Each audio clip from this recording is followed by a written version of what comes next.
Hello guys, last video में हमने बात किया था फोर्स के ऊपर। इनके सभी एस्पेक्ट को हमने देखा था, डेफिनेशन से लेके बैलेंस अनबैलेंस, और साथ ही जो हमारे पास न्यूटन के दिए हुए 3 लॉज ऑफ मोशन है उनके ऊपर भी हमने बात किया था। इस वीडियो में इस चैप्टर से force and laws of motion से हमने उनके 1 से लेके 6 क्वेश्चन के आंसर तैयार किए हैं और उसी को आज हम एक्सप्लेन करने वाले हैं इस वीडियो में। बाकी के जो क्वेश्चंस हैं वो दूसरे वीडियो में उनको देखा जाएगा। आज इस वीडियो में पहले 6 क्वेश्चंस और उनके आंसर्स कैसे तैयार करने हैं इस पे हम बात करने वाले हैं। आइए 1 बाय 1 इन्हीं क्वेश्चन को देखते हैं और उनके आंसर्स को समझते हैं।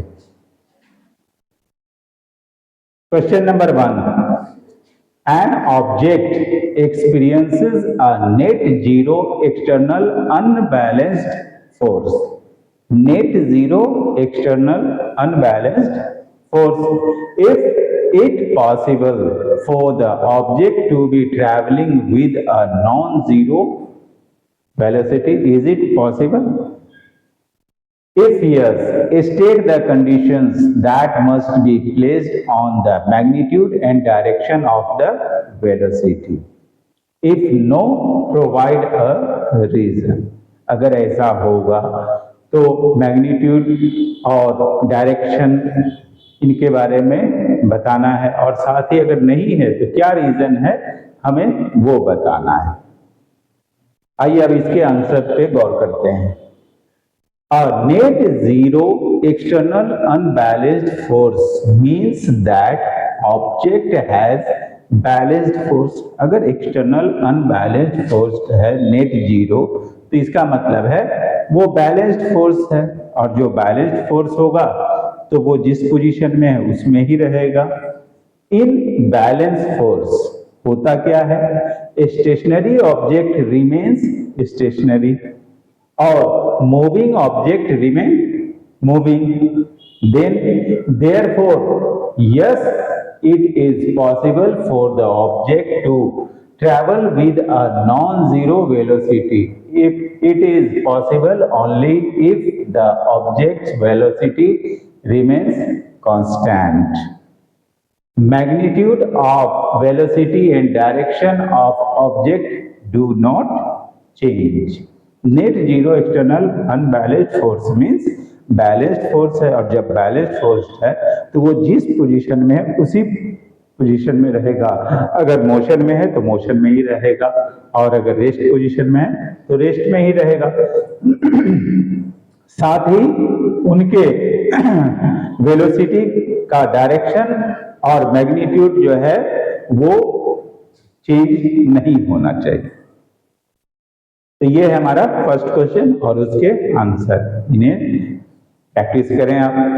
अब हम सेकेंड क्वेश्चन को देखते हैं।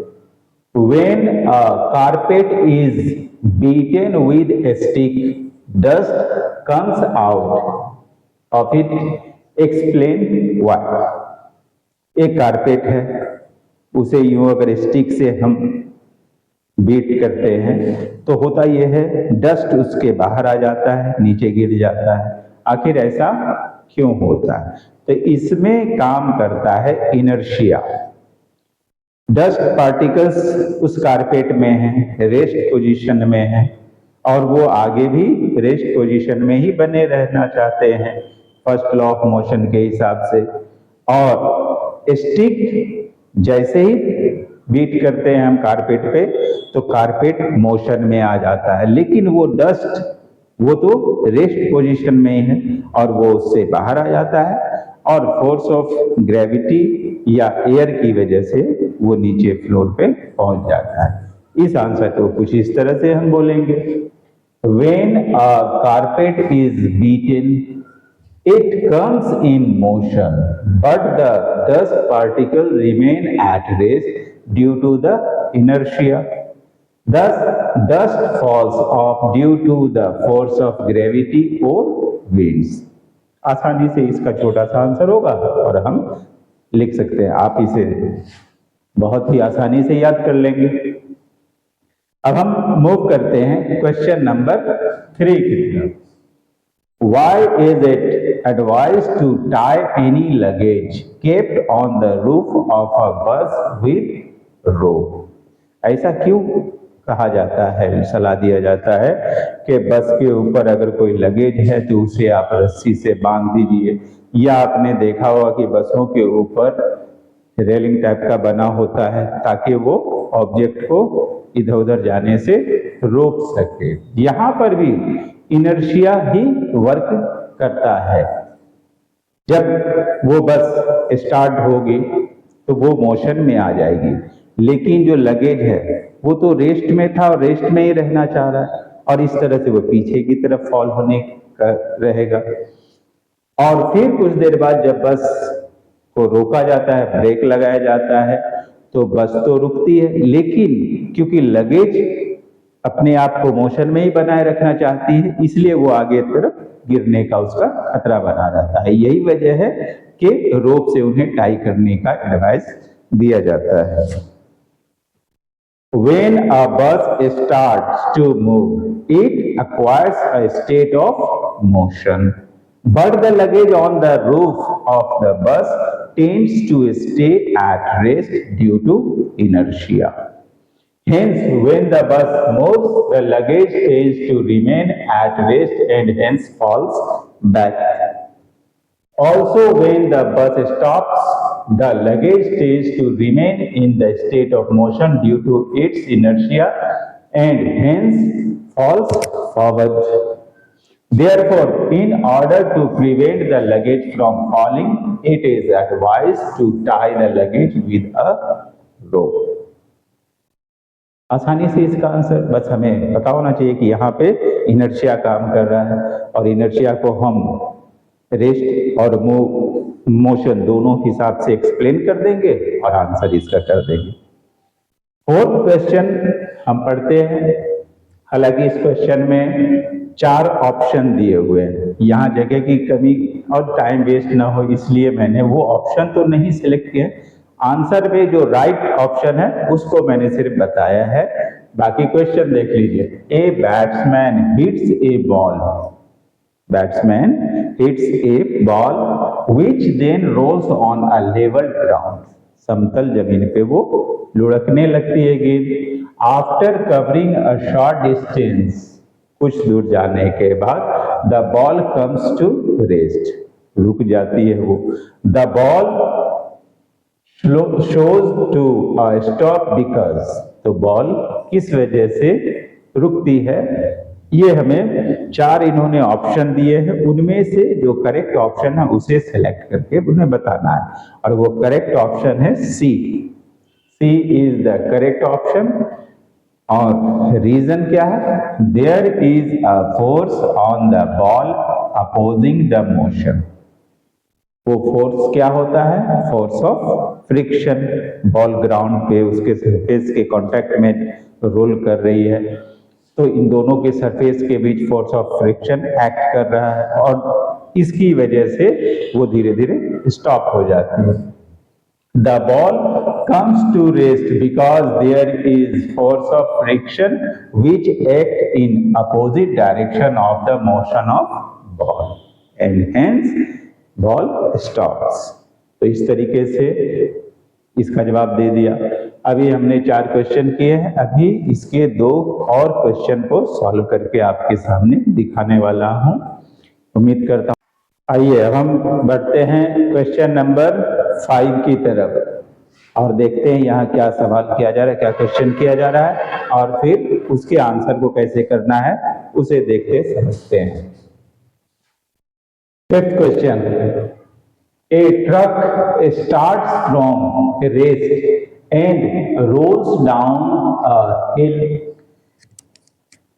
with a constant acceleration. एक ट्रक स्टार्ट होती है और कांस्टेंट एक्सेलरेशन के साथ वो हिल से नीचे रोल होने लगती है। It travels a distance of 400 metre in 20 second, और 20 सेकेंड में वो 4 मीटर डिस्टेंस को ट्रेवल करती है। फाइंड इट्स एक्सेलरेशन, तो इसका एक्सेलरेशन क्या है ये बताना है। Find the force acting on it if its mass is 7 ton, साथ ही वो फोर्स जो इसके ऊपर काम कर रहा है वो कितना है ये पता लगाना है। अगर उस ट्रक का वेट 7 टन, 7 मेट्रिक टन बोले तो 7000 किलोग्राम हो जाए। अब इस प्रॉब्लम को सॉल्व करने के लिए हमें उन्होंने क्या क्या दिया है पहले वो देख लेंगे, और फिर किस इक्वेशन पे इसको यूज करना है और कैसे इनके आंसर को फाइंड आउट करना है। आइए वन बाय वन अब इसी चीज को समझते हैं। The truck start from rest, so initial velocity u equal to 0 हो जाएगा। Distance travelled s equal to 400 metre है। Time taken t equal to 20 second है। Since we have u, s and t, we can find acceleration by using, अब हमारे पास use करने के लिए ये तीन चीजें दी हुई हैं, तो उसके लिए जो सबसे सुटेबल इक्वेशन है वो है s equal to U T plus 1/2 A T square, और इस पे हम उन्हें यूज करके फाइंड आउट करें। s जैसा कि दिया है 400 हमने वहां लिख दिया, साथ ही u इनिशियल वेलोसिटी 0 है, 0 इंटू टाइम 20 सेकेंड, तो 0 इंटू 20 वो उसे 0 कर देगा, प्लस 1/2 इंटू एक्सेलरेशन है नहीं, हम इसे a ही रहने देंगे, इंटू टाइम 20 स्क्वायर, तो ये 400 हो गया। आगे चल के 400 equal to 0 plus 1/2 into 400 a हो जाएगा। जो हम 1/2 को इधर शिफ्ट करेंगे तो वो इसे 400 को 200 कर दिया, और इधर a भी शिफ्ट आ गया तो 200 a इक्वल टू 400 हो गया। अब a equal to 400 divided by 200, 2 या 400, तो वो हमें देता है a equal to 2 metre per second. ये इसका एक्सेलरेशन है।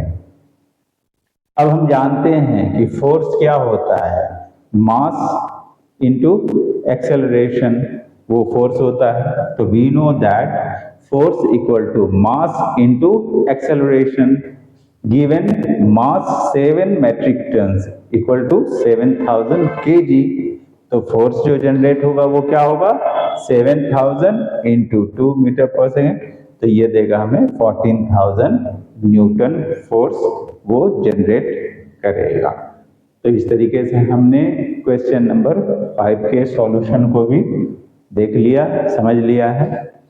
अब हम बढ़ते हैं अपने क्वेश्चन नंबर 6 की तरफ। पहले देखते हैं क्वेश्चन क्या है और फिर उसको किस तरह से आंसर करना है उस पर बात करेंगे। A stone of 1 kg is thrown with a velocity of 20 metre per second across the frozen surface of a lake and comes to rest after traveling a distance of 50 meter। एक frozen lake है, जमा हुआ पानी है, बर्फ बन गया है, उसकी सरफेस पे एक स्टोन जिसका वे है 1 kg उसे थ्रो किया गया। वो कुछ दूर जाने के बाद रुक जाती है, ठीक है, और उसे जो फेंका गया था तो उस वक्त की उसकी वेलोसिटी थी 20 मीटर पर सेकेंड, और रुकने का जो डिस्टेंस है वो 50 मीटर पे जाके वो रेस्ट पोजीशन में आती है। What is the force of friction between the stone and the ice, तो वो जो रुकी है और उसके पीछे जो फोर्स ऑफ फ्रिक्शन ने वर्क किया है, तो वो फोर्स ऑफ फ्रिक्शन कितना है जिसकी वजह से वो स्टोन का पीस रुक गया है। आइए अब इनको पहले एक एक करके इन्होंने जो चीजें दी हैं उनका लिस्ट बनाते हैं, फिर देखेंगे कि इसे हम किस इक्वेशन पे सेट करके अपना आंसर फाइंड आउट कर सकते हैं। सबसे पहले mass of the stone 1 kg दिया है, initial velocity 20 metre per second है, डिस्टेंस ट्रेवल्ड 50 मीटर के बाद वो रुका है तो 50 मीटर उसने डिस्टेंस ट्रेवल किया है। तो इस तरीके से m equal to 1, u equal to 20 and s equal to 50 आ गया है। Since the stone comes to rest, अब कोई भी चीज अगर रेस्ट की पोजीशन में आ गई है तो अब उसका तो फाइनल वेलोसिटी 0 हो जाएगा, इसलिए यहाँ हम भी final velocity v equal to 0 लेके चल रहे हैं। आगे देखते, we know that force equal to mass into acceleration होता है, और हमारे पास तो in order to find the force we need to find acceleration, क्योंकि मास तो दिया हुआ है, हमें चाहिए एक्सेलरेशन। एक्सेलरेशन फाइंड आउट करने के लिए हम इनका यूज करेंगे इक्वेशन में, और एक्सेलरेशन से फिर मास को मल्टीप्लाई करके हम इनका आंसर कर सकते हैं। So, in order to find the force, we need to find acceleration A of stone by using third equation of motion. अब एक्सेलरेशन के लिए हम इस इक्वेशन का यूज करेंगे और एक्सेलरेशन को पहले फाइंड आउट करेंगे। v स्क्वायर जो फाइनल वेलोसिटी है वो 0 है, u square initial velocity 20 square equal to 2 into A into 50, हमें ए को फाइंड आउट करना है। अब 250 100 हो गया, 100 ए इस साइड है और 400 ये बन जाएगा, तो 4 और क्योंकि ये माइनस वाला साइन, ये 0 से माइनस होना है इसलिए माइनस की यहाँ पे मार्क है, नेगेटिव में आएगा ये, -400 इक्वल टू 100 ए, और जब इसे शिफ्ट करके काटेंगे तो a इक्वल टू हमें देगा -4 मीटर पर सेकेंड। अब हम इस फॉर्मूला पे यूज करेंगे, force equal to m into A, force equal to mass into acceleration. अब हमारे पास मास भी है और एक्सेलरेशन भी है। अब मास क्या है 1 kg है और एक्सेलरेशन क्या आया -4, तो 1 इंटू -4 इक्वल टू -4 न्यूटन। अब यहाँ पर क्योंकि नेगेटिव में दिया हुआ है हमें फोर्स, इट मीन्स के वो ऑब्जेक्ट के डायरेक्ट मोशन के अपोजिट डायरेक्शन में ये फोर्स अप्लाई हो रहा है। फाइनली ये बात बता देंगे, the negative sign shows that force of friction is in opposite direction of motion. तो आपने देखा कि किस तरह से हमने आज 1 से लेके 6 क्वेश्चन इस चैप्टर के सॉल्व किए। नेक्स्ट वीडियो में हम लोग इसके बाकी के क्वेश्चन को भी सॉल्व करेंगे। अब हम बात करने वाले हैं क्वेश्चन नंबर 7 और 8 के बारे में। पहले हम क्वेश्चन नंबर 7 देखते हैं और इसका कैसे सॉल्यूशन निकाला गया है हम इसको भी समझते हैं। पहले क्वेश्चन देखिए, ए 8000 kg engine pulls a train of 5 wagons each of 2000 kg along a horizontal track।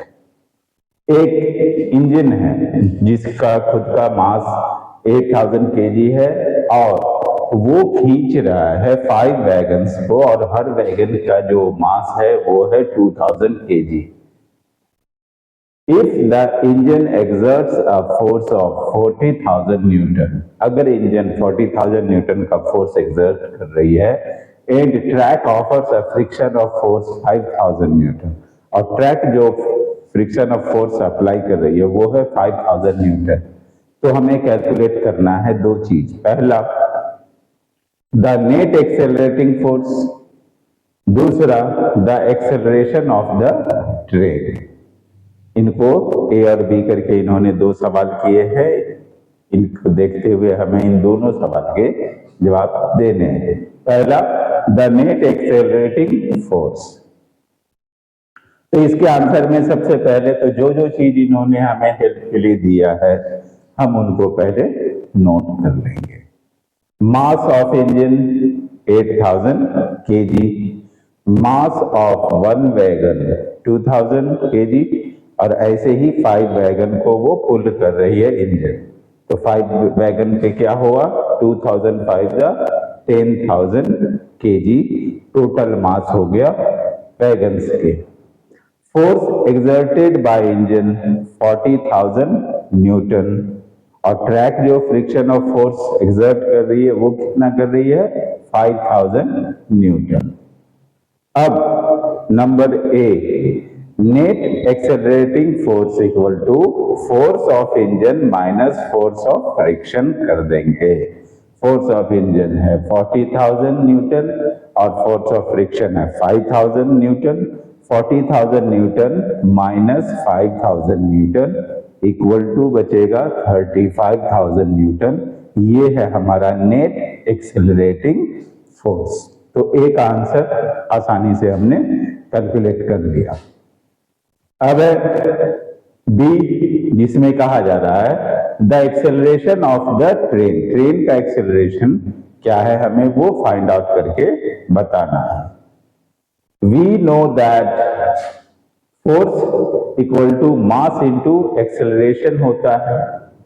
तो टोटल मास कितना हो गया, mass of engine plus mass of 5 wagons, तो 10,000 प्लस 8,000, 18,000 टोटल मास हो गया। अब हम जानते हैं F equal to M A, यानी force equal to mass into acceleration होता है। तो फोर्स हमने कैलकुलेट कर लिया है पीछे ही, वो आ रहा है 35,000 newton equal to mass total हो रहा है 18,000 इंटू एक्सेलरेशन पता लगाना है A रखेंगे। फिर आगे चल के A इक्वल टू क्या हो जाएगा 35,000 बाय 18,000, उसे जब हम काटते हैं तो वो हमें देता है 1.944। तो एक्सेलरेशन इक्वल टू है 1.944 metre per second square. Thus, acceleration of the train is 1.944 metre square. तो इस तरीके से हमने क्वेश्चन नंबर 7 को सॉल्व कर लिया। अब हम बढ़ते हैं क्वेश्चन नंबर 8 की तरफ। इसमें देखते हैं इन्होंने क्या करने के लिए कहा है और उसे कैसे सॉल्व करना वो भी देख लेते हैं। An automobile engine has a mass of 1005 kg। एक ऑटोमोबाइल इंजन है, व्हीकल है जिसका मास है 1500 kg। What must be the force between the vehicle and road if the vehicle is to be stopped with a negative acceleration of 1.7 metre square. तो यहाँ पर हमें बताया जा रहा है कि इन दोनों के बीच जो है वो फोर्स कितना होना चाहिए ताकि व्हीकल जो है वो स्टॉप हो जाए 1.7 मीटर पर सेकेंड स्क्वायर के हिसाब।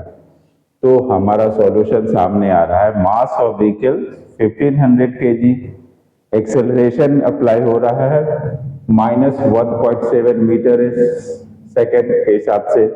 We know that force equal to mass into acceleration होता है, इसलिए फोर्स करने के लिए मास इंटू एक्सेलरेशन कर देंगे तो वो हमें मिलता है 1500 इंटू माइनस 1.7। जब हम इन्हें कैलकुलेट करते हैं तो हमें मिलता है माइनस 2550 न्यूटन, 2550 न्यूटन। और ये नेगेटिव साइन ये बता रहा है कि ये जो फोर्स अप्लाई होगा वो अपोजिट डायरेक्शन में होगा, क्योंकि फोर्स ऑफ फ्रिक्शन है तो अपोजिट डायरेक्शन में होगा ही। Negative sign shows that force is in opposite direction and the force is minus 2550 Newton. तो हमने 8 का भी आंसर देख समझ लिया। इस वीडियो में हमने टोटल 8 क्वेश्चंस और उसके आंसर्स को देखा है। उम्मीद करता हूं इनसे आप लोग फायदा उठाएंगे और मेरे इस वीडियो को लाइक शेयर सब्सक्राइब करते रहें और अपना कीमती कमेंट देते रहें। Thank you.